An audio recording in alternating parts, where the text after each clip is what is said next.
Hello, everyone, and welcome back to our virtual Mishnah Berurah here. We're holding Mishnah Berurah Chelik Gimel, and in Yirtzeh Hashem today we will be learning Daf Tzadik Amud Aleph. We are continuing to learn Hilchos Shabbos. We pick up today with a brand new Siman Shin Gimel on Tzadik Amud Aleph.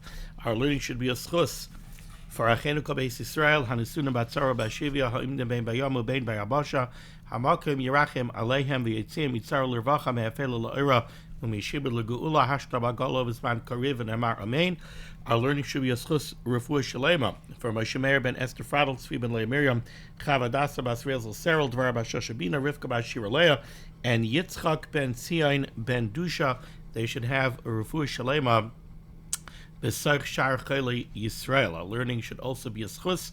The Rebbeinu Shalom should watch over all of our brothers and sisters who find themselves in harm's way b'chol makom shehem. So we begin today Siman Shin Gimel Dine Takshite Isha, the halachos that govern the jewelry and various types of adornments that women may go out with on Shabbos and what they may not go out on Shabbos. Uboy Chav Zayin Seifim. Here we have 27 Seifim. Now, word of caution before we begin Siman Shin Gimel. It's really a word of caution to address what's going to be sort of, for lack of better phraseology, the elephant in the room for the first several shiurim that we're going to have here in Siman Shin Gimel, and that is that we're going to be learning halachas, and it's going to seem very odd.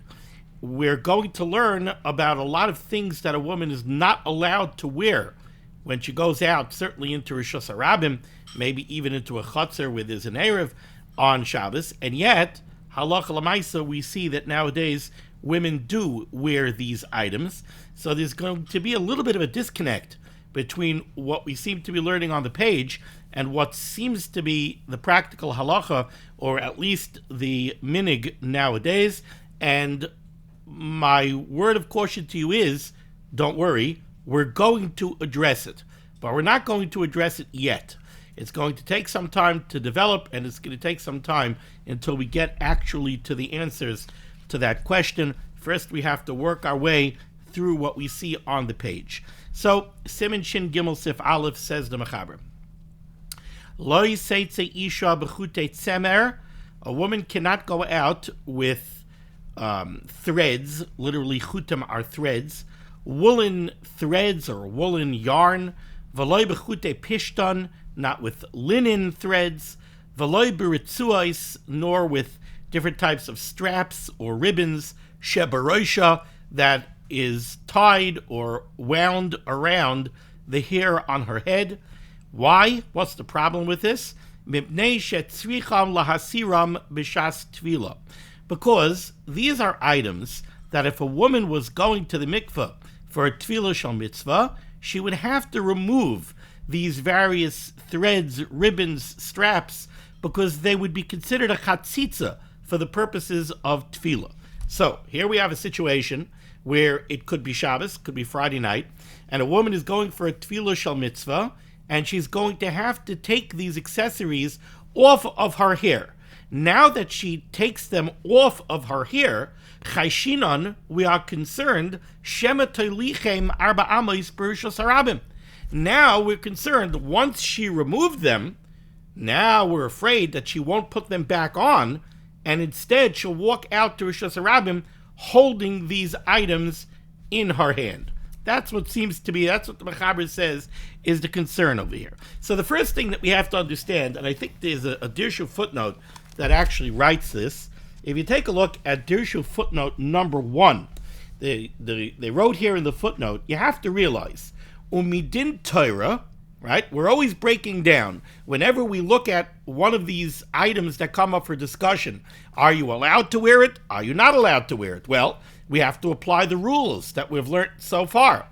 What is this item that is being worn? Is it a malbush? Is it a garment? Is it a tachshit? Is it an adornment? What is it? If it's a malbush or it's a tachshit, then midaraisa, this would be mutter, right? If it's not a malbush or it's not a tachshit, well, then it's a masui, then it's a burden. Then it's considered that if you go out, even though you're wearing it, it's considered to be a masui, it's considered to be that you're carrying it. So what's the case over here? Are these hair accessories malbushim? Well, they don't really serve the purpose of concealing or protecting the body. So they're not really a malbush in the classic sense, but they would seem to be takshitim. These are hair accessories that you wear in your hair that does seem to meet the bar of being a takshit. So what's the problem wearing it? The answer is that midin Torah, there really is no problem. Like it says here in the footnote, midin Torah, when it comes to the din daraisa, kol zman she'ena mesira chutim elu, as long as she doesn't take these chutim, these threads that are tied into her hair or wound into her hair, as long as she doesn't remove them, ein iser lalechas iman berushas harabim. Midaraisa, there would be no iser in wearing them.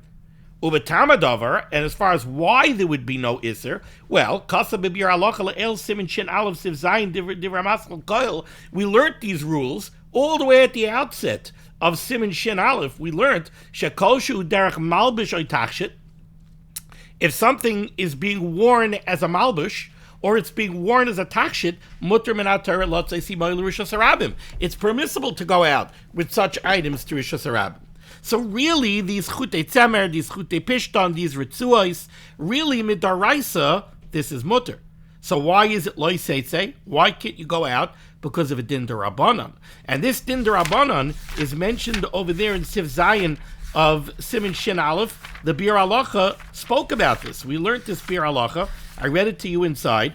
The Bir Halacha says over there, one of the items that he mentions that are aser midrabanan, he says here, Yesh kama dvarim she'asru leha'isha. There are many things that the Chazal forbade a woman to go out wearing, mishum sheyesh kama dvarim achoytzitzim b'tfila, because these would be a chatzitza if she went for a tefillah shal mitzvah. The chayshin and dilma misrami la tefillah shal mitzvah, we're afraid she might have to go to the mikvah. She'azi tzricha la'asira me'aleha. Now, when she wants to go be toivel, she's going to have to remove these accessories from her hair, because otherwise there'll be a chatzitza. And then, v'dilma asya achakach la'asuye. And now we have to worry that she might come to carry them. So that's what's at play over here. That's what the Mechaber is saying. You can't go out with these items because chayshinon shemet toilichem arba amois berushos harabim, because since she might take them off when she goes to the mikvah, she might come to carry them. Says the Mishnah Berurah Cotton Olive, Sheberoisha. You're not allowed to go out with these things on your head, says the Mishnah Berurah Kulu Hukai. This word Sheberoisha is going on all the items that the Mechaber listed. Chutei Tzemer, Chutei Pishton, Ritzuos, all of these were hair accessories. Ula Afuke Chutin Shebetzavara. This stands in contrast to threads or strings of some kind that were worn as a form of jewelry around her neck. Kamosha Kosav B'Sif Beis, that we're going to discuss in Sif Beis. Ois Cotton Beis, Mishnah Berurah's Cotton Beis, the reason she's not allowed to go out to Rishos Harabim wearing these is, Shetzricha Lahasiram. She would have to remove them if she was going to the mikvah for a Tefillah Shal Mitzvah. Hainu Dilma Misrami Tefillah Shal Mitzvah, V'suchrach Lahasiram Mipnei Chatzitza. In which case she would have to remove these accessories lest they pose the problem of a chatzitza. And then V'asya Lasuyinu Arba Amois, and then she might come to carry them for Amos and Rishos Harabim. V'ayin ba'achroinim, and take a look, the achroinim shekosvu, who write, the loy plug rabbanon betakanta. Once Chazal made this takana, and they said that a woman is not allowed to go out wearing these items,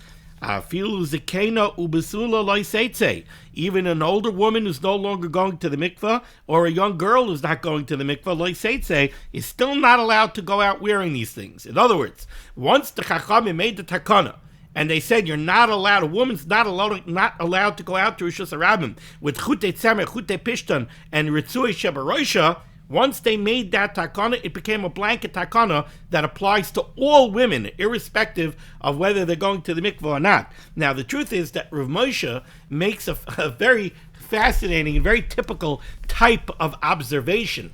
This is the way his mind worked, and they made note of it here in another Dirshu footnote, in Dirshu footnote number 4. There's another reason, right? Like this, the Mishnah Berurah is saying, you might think that this takana doesn't apply to an older woman who no longer goes to the mikveh. Said the Mishnah Berurah, no, it does. Why? Because of a loy plug. Once they made the takana, it remains a blanket takana that applies to all women. Says Rav Moshe, Kasav B'Shal Sechuvas Igros Moshe, the Rishon Zatzal wrote in the Igros Moshe, Shegzeres Chachamim Lo Hoysarak Beglal Tefila Labayla. When we look at this, we say, oh, Chazal made this takana for a woman who's in nida, who's going to the mikveh to become tar from her state of nidus. Says the Rishon Zatzal, no, that's not the only reason. Elegam Beglal Tefila Lataris Bizman Shachlu Tarais. Back in the day, when we had a Beis Hamikdash, Sheibana b'Meher V'Yameinu, when we had a Beis Hamikdash, women had to go to the mikveh also because they were preparing food, they were working with food, and they wanted the food to be tar, right? So you wanted to keep taris, and even an older woman, she might have to go to the mikveh because she came into contact with something that was tummy. So she has to go to the mikveh so that she should become tar, so that her food prep, everything that she makes should be tar. Maybe she's handling truma also, and she has to make sure that the truma is going to remain tar. Maybe this kachim. Maybe they set an animal aside to be a carbon, whatever it is. Or maybe they're going to bring a carbon, and she wants to be able to eat the basar kachim. There are a lot of reasons why back in the day, all of the halachas in Tum and Tahara, somebody wants to be tar, and that would apply to a woman as well. And says Rav Moshe, you have to understand that back in the day, Shebetzuya Yoiser mitfilas hanida bizman she'achlu tarais. It actually might have been more common for a woman to go to the mikveh for Tum and Tahara just because she wants to maintain all of her food in the status of Tahara. And this type of tefillah would apply to a zakena. So we don't have to come on to just a loy plug. There's another reason why this halacha would also apply to a zekena. Ois Cotton Gimel, says the Chavetz Chaim, the Gzera over here is Shema Toilichem. We're afraid lest she come to remove these accessories from her hair and then come to carry them Dalan Amas in Rishos Harabim. Ois Cotton Gimel says the Chavetz Chaim, V'dafka b'dvarim ketanim ke'elu hu dechayshinan. See, there's a question that you might have in your mind right away. What are we saying? We're saying a woman has some kind of hair accessory in her hair. And it's a type of accessory that you can't go to the mikveh with because it would be a chatzitza. Okay, so she's going to remove it. She's going to go be toivel. Now she might come to carry it home. Okay, let's extend this a little bit. Let's say she wore a coat when she went to the mikveh. And then she decided, maybe the water in the mikveh was nice and hot. Maybe now she's warm. So are we afraid that she might carry her coat? So maybe you're not allowed to go out wearing a coat. Maybe a man's not allowed to go out wearing a hat because sometimes people take off hats and they carry hats. Maybe, there's a lot of different types of articles of clothing that sometimes you wear, sometimes you don't. You might come to carry them. So are we always afraid that someone's going to take off an article of clothing and go carry it? Why is it only the ponytail? Why is it only the decorative ribbons in the hair that suddenly we're worried about? So the Mishnah Berurah is answering this question. Says the Mishnah Berurah, "V'dafka b'dvarim ketanim ke'elu hu dechayshinan." We're only worried by these kind of small handheld accessories. Because these are the type of accessories that it was very common that somebody would take off and carry in their hands. But main articles of clothing, a jacket, a coat, we're not choishish for this. It's not so much the derech to do that. Certainly she's going to get dressed and put on all of her regular articles of clothing when she's going home after a tefillah. It's only these small handheld things that maybe she won't put back on and she'll end up carrying. Says the Mechaber weiter. 3 lines into Siman Shin Gimel, beginning of the line. So, okay, we said she's not allowed to go out wearing these items. But, says the Mechaber, V'imheim kaluos b'sa'ara. But, if these are not just wound around the hair, if they are braided into the hair, so you took some kind of a very nice, colorful thread or yarn, and you braided it into the hair, then it's mutter to go out with it. But v'yesh misha oiser. But there is an opinion, I believe this is Rashi, that takes issue with this. Rashi says it's oser even if they're braided into the hair. What's at work over here? Explains the Mishnah Berurah's cut and dalid. Kaluais b'sa'ara mutter. The first opinion says that if these items are braided into the hair, it's mutter, you're allowed to go out with them. Explains the Mishnah Berurah why. If they're braided into the hair, there's no room to be concerned that she might come to take it off and carry it. Why? Because you're not allowed to undo a hair braid on Shabbos. Why are you not allowed to undo a hair braid? Undoing a hair braid is also midrabanan because somehow they felt it resembles the malacha of stira, of destroying something. A beautiful braid is a construct. When you undo it, that's stira, that's destroying something. Therefore, it's also midrabanan. So said Chazal, if the chutei tzemer or chutei pishtim are actually braided into her hair, there's no room to worry that she might take it off and carry it because she can't. She can't undo the braid. So now what are you going to do with Rashi? Rashi said it's aser, yesh misha oiser. Explains the Mishnah Berurah. V'tama yesh misha oiser, the rationale of Rashi, who says that it's aser, who the dilma kishet tisrami lo tefillah shal mitzvah, because again, the woman is going to have a tefillah shal mitzvah. It's very nice. You're telling me that, well, she can't take it off because she can't undo the braid. Yeah, but she has to undo the braid because she has to go to the mikveh. So Rashi says, what is she going to do? Tistar akliya al yedei eina Yehudi. What she'll do is, she'll ask an eina Yehudis to go ahead and help her and take the braid out. And then she'll take the thread out. Now, why are you allowed to do this through the agency of an eina Yehudi? Because the whole isser of undoing the braid is an isser d'Rabbanan.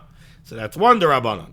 Amir la'akum, it's the very beginning of Chel Gimel. Remember that? Amir la'akum is also an isser d'Rabbanan. So over here we're dealing with the case of a shvus d'shvus. It's a double d'Rabbanan.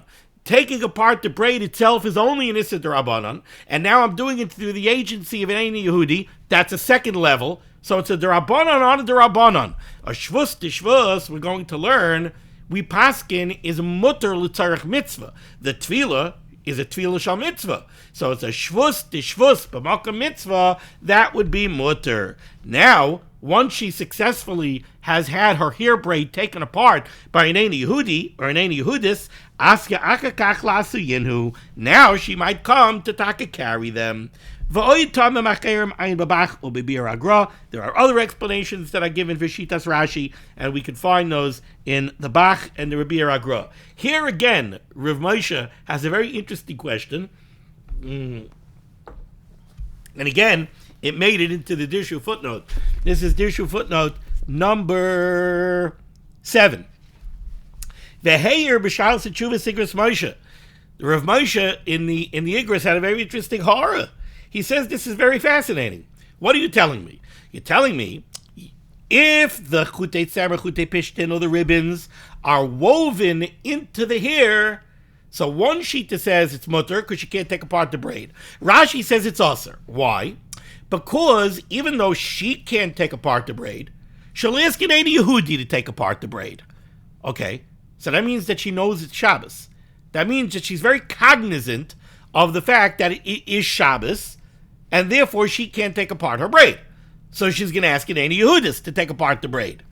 Now that the braid is taken apart, Rashi says, she might come to carry home the chutei tzemer, chutei pishtin. Asks for Moshe, I don't understand. If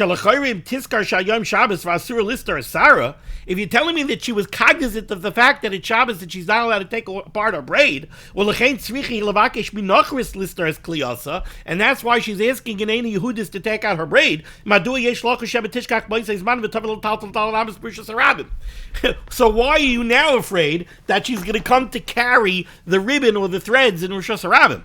Right? You're telling me she's cognizant of the fact that it's Shabbos, so she's using Amir Lakam, Shvus to Shvus, Babaka Mitzvah, to take apart the braid. But then she's going to forget and she's going to carry them home. So Rav Moshe is like a little bit puzzled. Like Rashi over here seems to be a little bit odd. Now, the truth is, I was thinking about it. It could be that this is happening at two very different times. In other words, when she's in the mikveh and she's preparing for tefillah, oh, I got to get these things out of my hair. How am I going to get them out of my hair? I can't take apart the braid. I'll ask the Ein Yehudis to take apart the braid. The Ein Yehudis takes apart the braid. Now, the next shiloh is coming up 10 minutes later. Now she's going to finish getting ready. She's going to go. She's going to be toivel. She's going to get dressed again. Her hair is wet. I don't want to put the things back in my hair. She'll carry them home. In other words, they're not happening at the same time.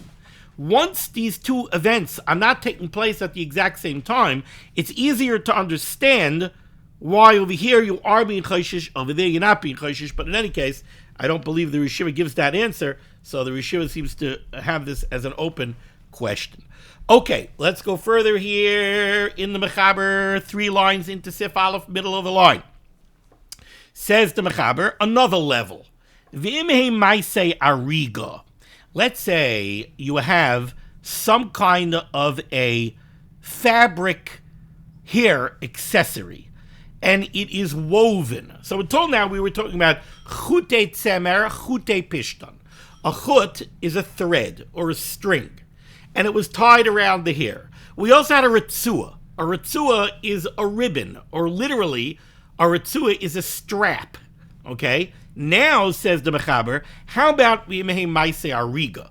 Let's say this hair accessory is something that's made out of a woven piece of cloth, and it is somewhat of a loose weave. It's not a tight weave, it's a loose weave, so that there are openings where water could get in.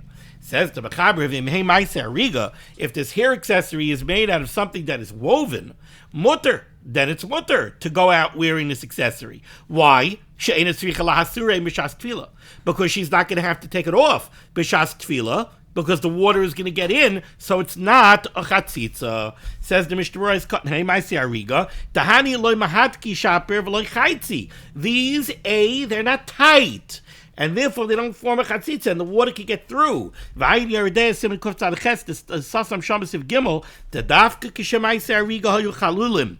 In Hilchas Tvila in Yeridei, the Shulchan Aruch says that this is only true if, like I said, the weave is a rather open weave, so that the water could penetrate. Oz ein tzricha lahasiram. That's when she doesn't have to take it off because it's not a chatzitza. Well, since she doesn't have to take it off because it's not a chatzitza, so then she can wear it outside of Rosh Hashanah. Again, let's remember what we said at the beginning of this year. Really, midaraisa, there's no problem wearing these things because they're takshitim. They're not considered a masui. It's only midrabanan that she can't go out to Rosh Hashanah wearing them. Why not? Lest she have a tefillah shel mitzvah, she'll have to take it off. She'll come to carry it. But over here, by this ribbon that's maisei oireg, it's woven with an open weave, it doesn't present the problem of a chatzitza. She's not going to have to remove it. Thus, there's no fear that she might come to carry it. Now, interjects the Ramah, says the Ramah, 4 lines into the Siman, Haga, Ubelvad, but there's a caveat to this last halacha. Ubelvad shelo yimitu nafos. This is only true if this woven hair accessory is not dirty. Oy muzhavim, or it's not plated, or maybe the right word would be gilded with gold. The oz mesirin kadesh lo yistanfu b'mayim, because then she will remove them. Now, literally, what the Ramah says over here is she'll remove them so that they don't get dirty in the water. Now, the Mishnah Berurah is going to explain these two cases a little bit differently. Again, we have 2 cases here. The Ramah says there are 2 exceptions to the rule. The Mechaber said if the hair accessory is woven, and as the Mishnah Berurah said, it's an open weave, so the water could penetrate, then you could go out with it. Why? Because you don't have to remove it for tefillah. Says the Ramah, wait a second. 2 caveats to this. 1, if it's dirty. If it's dirty, she can't go out with it. 2, if it's gold, she can't go out with it. Let's explain it in the Mishnah Berurah. Says the Mishnah Berurah, cut vav, shelo yehu mitu nafos. Explains the Mishnah Berurah, Tekeshachutin metunaf petit varefesh, case number 1.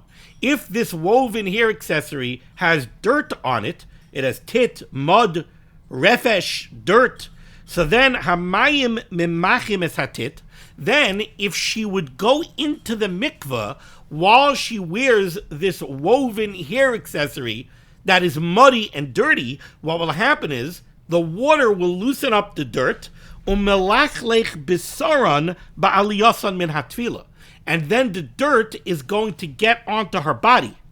Va'alkein darka lahasir mitchila, and therefore she's gonna take it off. So again, the Mechaber said she could go out to Rosh Hashanah wearing a woven hair accessory because she doesn't need to take it off before Tefillah. Says the Ramah, but if it's dirty, then she is going to take it off before Tefillah. Why? Because if she goes into the mikveh with it, the dirt is going to come off and it's going to get on her body. She doesn't want to get dirty, so she's going to take it off. Oh, the kevet de shakil, la mishum tinov. So now once she's taking it off because she doesn't want to get dirty, asya lasiyunu. So now the gzeira of haitzah comes back. Now that we've established that since it's dirty, she's going to take it off, well then she might carry it to Alarabas and Rosh Hashanah, so that she can't wear it. V'kein kishachut in muzhavin. Also, if the threads are gilded with gold, it's also a problem. Now she's going to take it off before she's tovel in the mikvah, because she doesn't want to get the gold accessory dirty. And again, she might come to carry it.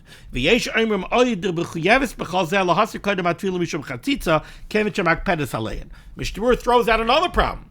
There's another reason why she might take it off. You know why? Because if she's makpid on them, if she's makpid not to go into the mikveh wearing them, then it could be that it's a chatzitza again. Because she's makpid. If she's makpid, it's a chatzitza. Now, there's another issue over here that I don't know why, but when I prepared the shir, it didn't dawn on me, and it's dawning on me now. Maybe the Rebbe Shalom wanted me to think of it now while I'm saying the shir. There's always a tremendous siyata, Rabbi Yisai. You should just know this. Us Magidei Shir have a tremendous siyata d'shmaya, not in our zechus, in your zechusim, in the zechusim of the listeners. We have a tremendous siyata d'shmaya that sometimes the Rebbe Shalom pops something into our minds. I can't tell you how many times it happened to me that there was really something that I did not really have a good pshat in. And I went into the shir without a good pshat. And I came into the shir thinking to myself, I don't know what I'm going to do. I'm going to have to throw my hands up, and I'm going to say, Rabbi, say I don't have pshat. And then when I got up to it, the Rebbe Shalom gave me pshat. That's not my schus. That's your schus, Rabbi say. If it was my schus, the Rebbe Shalom could have given it to me while I was preparing. But he didn't give it to me then. He gave it to me when I had to say it to you. Over here, something just jumped into my mind. And that is, if we're talking about a woven fabric hair accessory that has dirt, then there's a massive problem with being tovel while you're wearing it. Let's remember what Siman we're coming off of. We're coming off of Siman Shin Beis. You've got a piece of fabric, and it has dirt on it. And you're going to be tovel in a mikveh. Shri asan zui kibusan. L'chari, that would be malabain. Now, you want to tell me it's not malabain daraisa, because it's zicha davishein miskavin.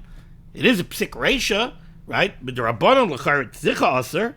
And we're talking about here, it's dirty, right? So we don't even have to come on, even according to the more makel opinion in Shin Beis, right? But you still say Shriyasan Zui Kibusan by something that's dirty, right? And I would think being tovel in the mikveh is not considered derech lichluch. Being tovel in the mikveh, l'chayra, is clean water, even if they're tovel in the river. Is that derech lichluch? They did laundry in the river. So is that derech lichluch? Doesn't come up here for discussion. Okay, I don't know. If I come up with something, Mirz Hashem, I will report back to you. Okay, moving along to Sif Beis. Says the Mechaber. So we've learned so far about hair accessories. Now I mentioned at the outset of the share, right, the elephant in the room. Women go out with ponytails. Women go out with, married women go out with hair barrettes under their tichel, under their shaitel. They pin up their hair. So they do go out with hair accessories. Okay. Rabbi Yisai, bear with us. We'll have to get there. Says the Mechaber Sif Beis. Mutter lotzeis bechutin shebetzavora. A woman was allowed to go out with nice decorative threads or strings tied around their neck. Why? Shehem refuyim, because these are loose. Again, what's the problem here? The problem is Gzera d'Rabbanan. We can't allow a woman to go out with something into the Rishus HaRabim if it's something that she would have to remove before she goes into the mikveh. Because if she has to remove it before she goes into the mikveh, she might come to carry it. But now, a loose necklace made out of a pretty thread, right? Doesn't sound like much of a necklace, but I guess back in the day, if you couldn't afford the jewelry, so maybe you did that. But if it's loose, there's no need to take it off, really, before you go into the mikveh. The water's going to go under it. So, Shem Rafuyim, this is loose. You don't have to take it off. And therefore, there's no reason to make a gzera. Says the Mishnah Berurah, Ois Katan Zayin, Shem Rafuyim, Sheina Mahatkan B'chayzik, these weren't tied around the neck very tight. Sheina Chenekes Atzma, the woman wasn't looking to choke herself. She wasn't looking to strangle herself and hurt herself. So she didn't tie a noose around her neck very tight. Masha ain't kain bekatla. But we're going to see the very next halacha, we're going to discuss something called a katla. Now, the shirish of the word katla is katl, killing. A katla is literally like a killing device, a.k.a. what we call nowadays a choker, right? It literally chokes you. So it says the Mishnah Berurah, these chutin that went around the neck were loose, so they're not a problem. Masha ain't a katla, but a katla is different. Now let's go weiter in the Mechaber before we do that. Mishnah Berurah says the Mechaber, so they're allowed to go out with these chutin around the neck because they're loose. Avo bekatla shebetzavara, but with the choker around the neck, osir, that would be osir. Why? Mipnei shetzricha la'asiram b'shas hatvila, because the choker she does have to take off before she goes in the mikveh. Lefi shehi mehadekes, because that was something that was made to be tight, literally a choker. And lefi shehi mehadekes oisa, she makes that very tight. Why? A little bit counterintuitive nowadays. Kedei shetera'eh balas basar, because she wanted to appear to be a little stocky and a little chubby. So she wanted to make a double chin, because that's what was pretty. Not a size 0. Nope, sorry. It was, 12, 14, 16. That's what was pretty. So she wanted to give herself a double chin, so she should look like a balas basar. There's a very simple reason, by the way, why it would be that way. And that is that if you're a balas basar, that means that you come from a well-to-do home. You could afford to have eggs for breakfast every day, when an egg is $1 an egg, like it just about is in some places nowadays. So you wanted to show that you're a well-to-do person. Look at me, I've got a double chin. I could eat as much as I want. So the choker was made to do that. Oh, so now it's tight. So now the chash comes back. This is something that she has to take off before she goes in the mikveh. She might come to carry it 4 amas in Rishus HaRabim. Now let's dive back into Mishnah Berurah Ois Zayin. So we started off saying that the loose chutin around the neck, you're allowed to go out with. Why? Because you don't have to take them off before you go into the mikveh. Why? Because they're loose. But the katla, you can't go out with into Rishus HaRabim. Why? Because the katla's tight. And therefore, you do have to take it off before you go into the mikveh. Therefore, there's a chash, you might come to carry it. Says the Mishnah Berurah, let's go back here. We were holding in the Mishnah Berurah right around by the Ois Katan Vav for the Shari Tzion. Masha ain't kain bekatla. A katla is different than the loose threads. What was the katla? Shia ritzua rechava. This was a wide strap that went around the neck. The chutin were narrow. So if you made them tight, they would abrade, they would hurt. Besides that, they would strangle. But this, the katla, was like more of a wide strap that went around the neck. And we're going to discuss that katla more in tomorrow's shir in Siv Zayin. Ve'ena chenekes. Now, that, the nature of it was that it did not injure the neck. Literally, it didn't strangle, because it's a wide strap. It didn't cut in. But at the same time, because it was a wide strap, you could affix it tightly around the neck to give you that double chin appearance. And therefore, We have to have Xera. She might take it off. She'll have to take it off before she goes into the mikveh. She might come to carry it Arba Amas and Rishus Harabim. Now the Mishnah Berurah makes a very important point. You're telling me that the loose threads she's allowed around her neck, she's allowed to go out with. Why? Because she doesn't have to take it off before she goes into the mikveh. But why isn't there a different problem? If it's a form of jewelry, we're going to see over and over again that you can't go out with jewelry because you might take it off and show it to your friend. Hey, look what I got. Look what my husband bought me, right? So how come that Gzera doesn't apply by the chutin around the neck? So again, midaraisa, you're allowed to go out with these. The only thing that we've been dealing with is Gzera d'Rabbanan. The Gzera that we've been working with is that she might have to take it off to go to the mikveh. Okay, the loose threads around the neck, she's not going to have to take it off to go to the mikveh. But frek the Mishnah Berurah, why isn't there another problem? It's a piece of jewelry. It's a takshit. We don't understand how a thread could be a takshit, but apparently it could. So she might take it off to show it to her friend. Why don't we have that problem? Says the Mishnah Berurah, this that we don't answer the loose threads based on the gzera that she might take it off and show it to somebody. Because you're right. Midaraisa, this would fall under the rubric of a takshit, and therefore she would be allowed to go out with it. But it's not enough of a takshit. It's for it only a piece of yarn. This is not something that somebody's going to take off to show off. And, you know, a beautiful pendant, a woman might take it off to show it to her friend. Chute tzemer, chute pishtan, that are around her neck. It's enough of a takshit that in the context of the halachas of HaTorah, she would be allowed to go out with it. But to say that we're going to worry that she's going to take it off and show it to somebody and walk down and Rishus Harabim, that we're not going to say. So it comes out that there's no applicable Gzera d'Rabbanan by these chutin. Als she might take it off before she's tovel in the mikvah, she doesn't have to. They're loose. Als she might take it off to show it to her friend, they're not choshev enough that she would take it off to show it to her friend. Midaraisa, it's a takshit. So there's no room to aser these threads. Okay, let's move on to Sifches. Now, over here, what the Mechaber said was, the Mechaber contrasted the threads around the neck to the katla. Now, I got to give you a little bit more of a description of the katla.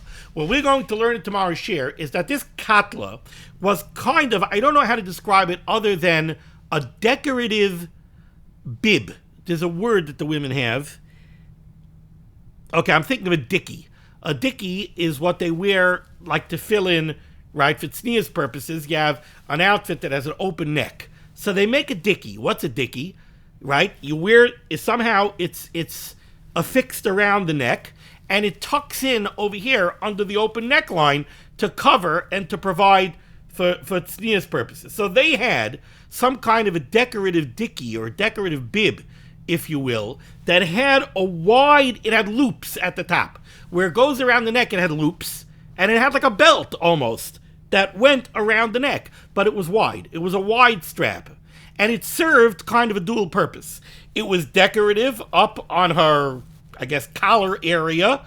It served as a decorative piece. Maybe it was made out of a beautiful fabric, and that wide strap had the added benefit of being the choker that gave her the much desired double or even better triple chin.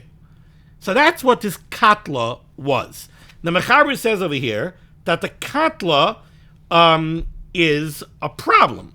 You can't go out with the katla. Why can't you go out with the katla? Because since it's tight to give you the double and triple chin, you're going to have to take it off before you go into the mikveh. Once you have to take it off before you go into the mikveh, you might come to carry it Daled Amos in Rishus Harabim. Says the Mishnah Berurah Ches. Hainu, de mishum hachi yesh bazeh mishum chatzitza. So it comes out that the problem of the katla is that you're going to have to take it off before you go into the mikveh because it would be a chatzitza, because it's tight. Says the Mishnah Berurah, va'after l'kamei b'siv zayin. Tomorrow's share, in Siv Zayin, Mir Tzashem, we're going to see it's mashma over there. The implication in Siv Zayin is that the reason the katla is usher is for a different reason. The mashma detama iser hu mishum devet avachoshev v'chayshin and dilmashal for machavia. In Siv Zayin, we're going to say that the reason the katla is aser is because we're afraid the woman is going to take it off to show it to her friend. So we seem to have a stira between Sif Beis and Sif Zayin. In Sif Beis, we're saying the problem is it's tight, so she has to take it off because it would be a chatzitza if she goes to be toivel. In Sif Zayin, we're saying the problem with the katla is she might take it off and show it to somebody. So which one is it? Says the Mishnah Berurah, Hasam, over there in Sif Zayin, Mayri berefuya saviv tzavara. Sif Zayin, we're talking about a different kind of katla. In Sif Zayin, we're talking about a loose katla. It's not the choker type of katla to make the double chin. It's a loose katla that only hangs around the neck, and the ikar is the decorative piece over here. That katla is aser because she might take it off to show it to her friend. But over here in Sif Beis, we're talking about the choker katla.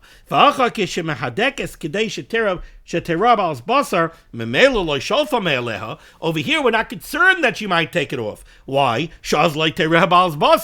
Over here, she doesn't want to take it off because she wants to have the triple chin. If she takes it off, she's going to look like a skinny, whatever, a size 0. She don't want to chas v'shalom look like a size 0. How is she going to get a shidduch? She wants to look like a 14, 16, right? So she's not going to take it off. She needs that effect of the double chin.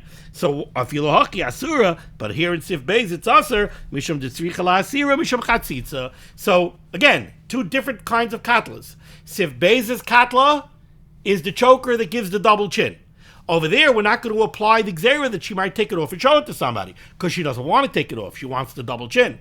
It's still aser midrabanan for a different reason. Since it's tight, she's going to have to take it off if she wants to go in the mikveh and be toivel, and then she might come to carry it. Sif Zayin is a loose katla. It's a decorative katla. No problem of chatzitza if she wants to go into the mikveh, but the problem is that she might take it off and show it to somebody. So it's the other iser derabanan. Okay, let's just go a little bit further over here.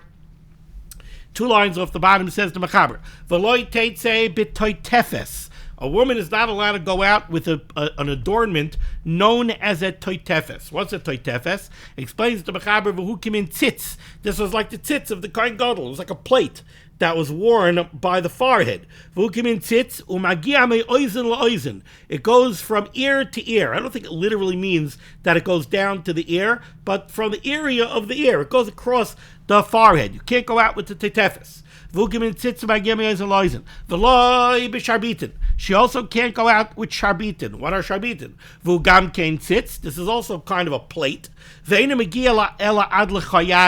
This was worn, it sounds like, by the temple area. Shekarchosai al roisha. Somehow it was wrapped around the head. The toilala al lechayayim mikan umikan, and it had decorative things hanging down. This sounds to me like some kind of mid-Eastern type of piece of jewelry, with all the things dangling by the forehead and the temples. So you can't go out with these things. Continues the Mechaber on the top of Tzadik Amud Beis, V'hu she'enam tfurim b'svacha. This is only true that you can't wear the toitefes and the sharbitin if they are not sewn to her tichel, to her snood, to her head covering. Because then it's aser the chayshinim dil b'shal falachvuye v'asel asuy arba amis b'rishus harabim. The problem with the toitefes and the sharbitin is that this was again something that we have to worry. A woman might take it off her in rishus harabim to show it to her friend, but if it's attached to her snood or her tichel or whatever her head covering is, she's not going to uncover her hair in rishus harabim. So then it's not a problem. Avalim tfurim, if it's sewn to the head covering, leka lamechash lahachi umuter, there would be no room for a gzera, and it would be mutter. Says the Ramah, Hagav yesh armim de besula she'enech hasheshes l'gila roisha. An unmarried, a single girl who doesn't have a problem uncovering her hair, afilu tfura bisvacha aser. So even if it's sewn to whatever head covering she might be wearing, she can't go out with it to chayshin and shevet tasira imasvacha v'asi lasuye, because she has no problem uncovering her hair in Rishos Harabim. So the problem that she might come to carry it is still present. Says the Mishnah Berurah, Ois Cotton Tess.